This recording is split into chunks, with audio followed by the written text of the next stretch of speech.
please stand for the reading of the Gospel.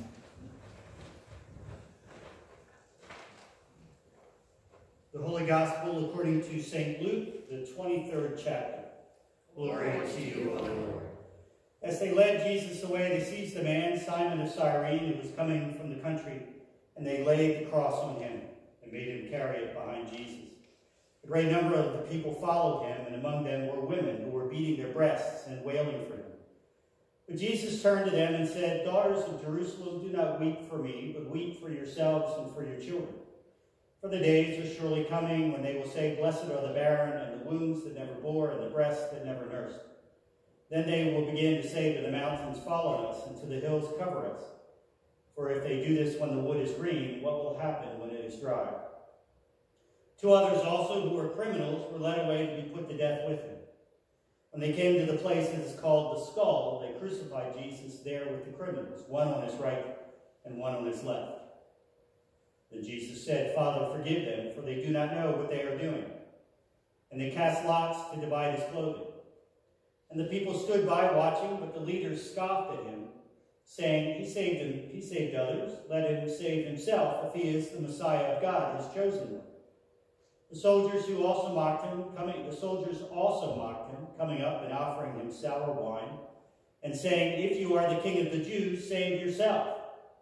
There was also an inscription over him, "This is the King of the Jews."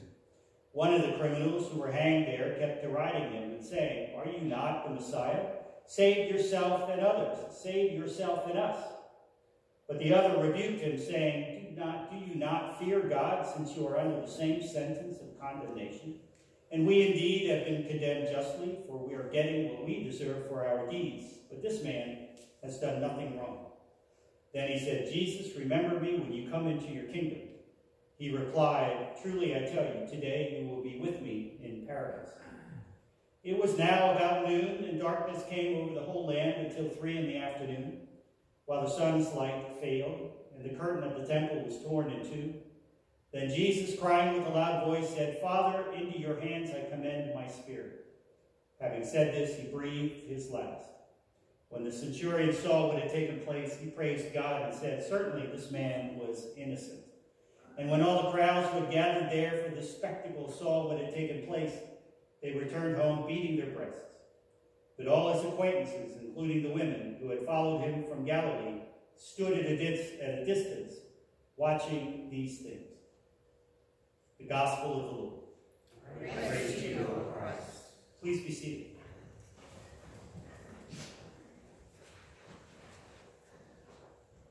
We've come to Palm Sunday once again. It just seemed like we started the season of Lent.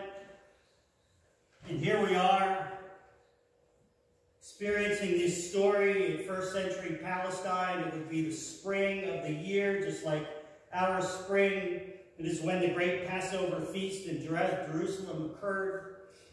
It was during the Jewish month of Nisan, which is in early April on our calendar. Passover always began on the 14th of Nisan, which on that year fell on Friday. So scholars using astronomical data have determined that the date of the Passover feast during which Jesus was crucified was probably April 7th, 30 CE, or April 3rd, 33 CE. Now Jesus and his disciples were on their way up to Jerusalem for the Passover feast, just like the many thousands of other pilgrims that would have been going to the Passover. This was a pilgrimage festival. They passed through the ancient town of Jericho, which is located about 17 miles east of Jerusalem. The Roman road ascends from Jericho over the Mount of Olives, which with an elevation of about 2,600 feet stands directly opposite the temple in Jerusalem across the Kidron Valley. So when did Jesus' triumphal entry into Jerusalem occur? Well, we have to count back 6 days from the Gospel of John's date of the Passover. Jesus arrives in Bethany on a Saturday night, the 9th of Nisan. Depending on how long he stayed in Bethany, he entered Jerusalem either the following Sunday or Monday. Tuesday, he curses the fig tree and cleanses the temple. By Thursday, he's washing the feet of his disciples in the upper room. and on Friday he is tried and crucified. In order to appreciate what happens on this Palm Sunday as Jesus enters the Eastern Gate, which is also known as the Golden Gate and as the Beautiful Gate, we have to understand what the Jews felt about the occupying army of Rome. In 63 BCE, Roman legions under Pompey had put an end to an independent Jewish state. They conquered Jerusalem and deposed the king. Of course, we know that the Jews hated the yoke of the Roman government. Within 35 years after Jesus' death, the Jews would be in a full-scale rebellion against Rome, finally resulting in the destruction of the temple and Jerusalem in 70 CE. In the meantime, Israel was a cauldron of unrest. The Jews yearned for a messianic deliverer who would once and for all restore Israel to the throne of David, establish God's kingdom in the land. This is the background to Jesus' triumphal entry. His disciples have gathered along the path, shouting hosannas and blessings. Jesus is in the middle of this small and seemingly insignificant parade.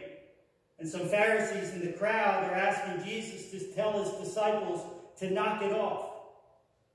Quit shouting. Quit bringing attention to them. Jesus answers them, I tell you, if these followers were silent, the stones would shout out. What an odd statement. What was that all about? Have you ever read the book, The Brothers Karamazov? I don't know if you're into Russian literature or not. Within this book, there's a gem of a story about a time that Jesus makes another unannounced visit. But this time it's to Spain. Just like Jesus is making this unannounced visit to Jerusalem. The story by Dostoevsky is set in Seville. It's at a time during the Protestant Reformation, the 16th century, when the Catholic Church was reeling from the Reformation, trying to regain control over the masses, which of course sounds similar to what Rome is doing this day in the city of Jerusalem. While Jesus comes in the back gate on a donkey, most likely Caesar is coming in the front gate with his Roman horses and legions. During the 16th century, awful things were happening to the people in the name of religion, namely the Spanish Inquisition. In Dostoevsky's story, Jesus suddenly appears in this town of Seville, and he begins to do miracles. He is recognized by the local people. The people flock after Jesus, follow him throughout the town, asking him to do miracles. Again, this sounds a lot like the attention Jesus was getting in and around Palestine and Galilee, and now into Jerusalem, riding in through the back gate. In Dostoevsky's story, Jesus is noticed by the local Grand Inquisitor, the one in charge locally of the Spanish Inquisition. He has Jesus arrested and thrown into jail, just like Jesus will soon be arrested and tried.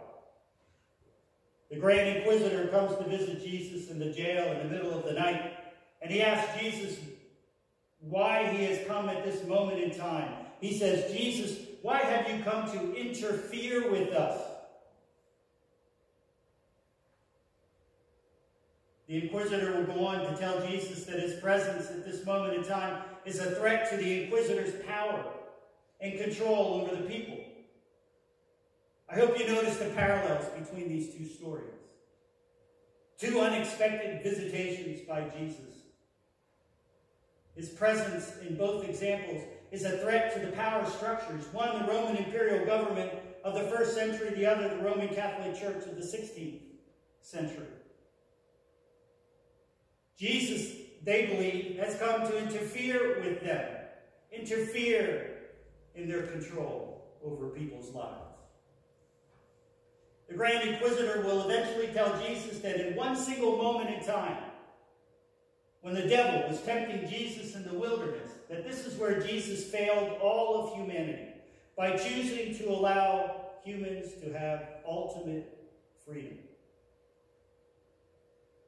The Inquisitor says, the devil said to you, do you want to go into the world? Turn these stones into bread, and mankind will run after you like sheep, grateful and obedient. The Inquisitor will go on to tell Jesus that because he rejected the devil's offer to turn those stones into bread, then people would eventually find someone or something else to give their freedom to. Someone else who will feed them. And that someone is the Inquisitor in the religion that he represents. The end of the story by Dostoevsky, the Grand Inquisitor opens the prison door and tells Jesus to leave his town and never return again. I share these two stories about Jesus this morning. Two unannounced visitations Jesus makes, and his presence is unsettling to both power structures of the day. Two stories where Jesus interferes with the status quo. And those who have power seek to destroy Jesus. But in the end, in both stories, though the powerful think they have won, Jesus wins the final victory. On this Palm Sunday, Jesus once again rides into our lives. And as he passes by, I want you to consider what kind of stone Jesus is in your life. What do I mean? Is he a stone of interference, like a small pebble in your shoe? Or is he the rock of ages worth your rejoicing? Is Jesus a millstone around your neck? Or is Jesus the cornerstone of your faith and your life? I know this is Palm Passion Sunday, but I'm here to tell you that it is not a gentle Jesus riding on a gentle donkey into Jerusalem that defines this day, although most would prefer that kind of Palm Sunday. Instead, this is the political and the societal repudiation and revolution that Jesus inaugurates on Palm Sunday. It's Jesus saying to the few who might listen and understand that Rome, whether it is Rome of the 1st century, Rome of the 16th century, or whatever societal or political power structure that looks to interfere with your faith today, these will not have the last word over Jesus. There are many people, the power elite of the world, who seek to defeat all who threaten their rule. People will always seek to enslave people, to control people, to try to eliminate or replace the reign of God. But just as Jesus would not bow to the devil in the wilderness, Jesus does not bow out when confronted with entering Jerusalem, the city where he will be rejected and slaughtered along with the Passover lambs. And not only will he not bow out, he will not tell his rejoicing followers to be silent as stones. What is Jesus to you? Do you dislike the way Jesus interferes with your life? If Jesus came to Lemoyne today, what would we do and how would we react? Would we be a part of the parade? Or would we be part of the contemptuous crowds who seek to be led to the slaughter, all the while munching on the bread of blind servitude for whatever bread we're seeking today?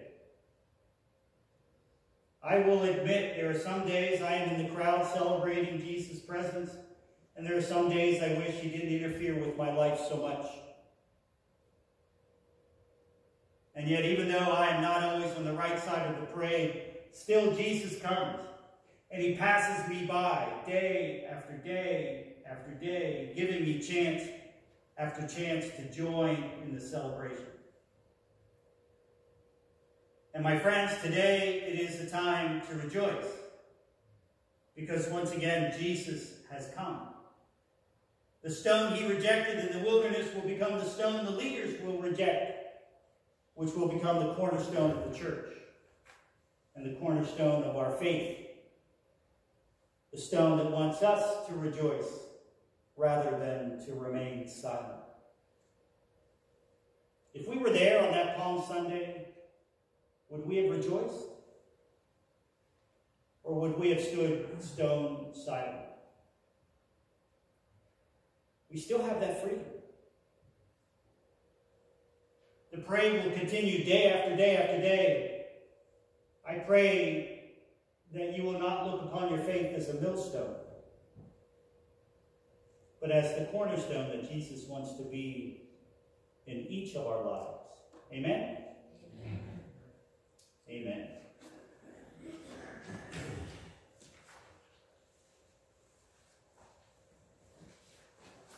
Well, I think we're going to sing Crown Him with Many Crowns. Number 855. Thank you.